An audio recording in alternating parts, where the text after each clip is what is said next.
Hello friends, நான் தான் உங்களுடைய ஆங்கர்னு கிடைக்கிறேன். நாங்கள் இப்போ எங்கே நிற்கிறோம்னு சொன்னால் கொழும்பு மாநகர சபை, கொழும்பு 7ல் இருக்கிற கொழும்பு மாநகர சபை அடியில் நிற்கிறோம்.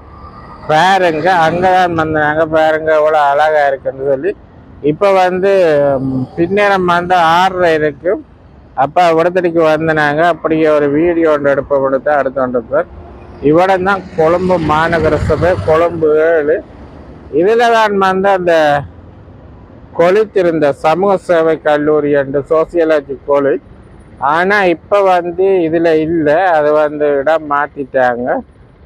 கிட்டத்தட்ட ஒரு 18-20 வருஷத்துக்கு பிறகு வந்திருக்கிறோம். நல்ல அழகாக இருக்குது. நிறைய பில்டிங்குகள் எல்லாம் வடிவாயம் இருக்குது. பாருங்க, இந்தியாவில் பார்க் இருக்குது. இதுதான் பிகார மாதேவி பூங்கா. அப்படியே பார்த்துட்டு அப்படியே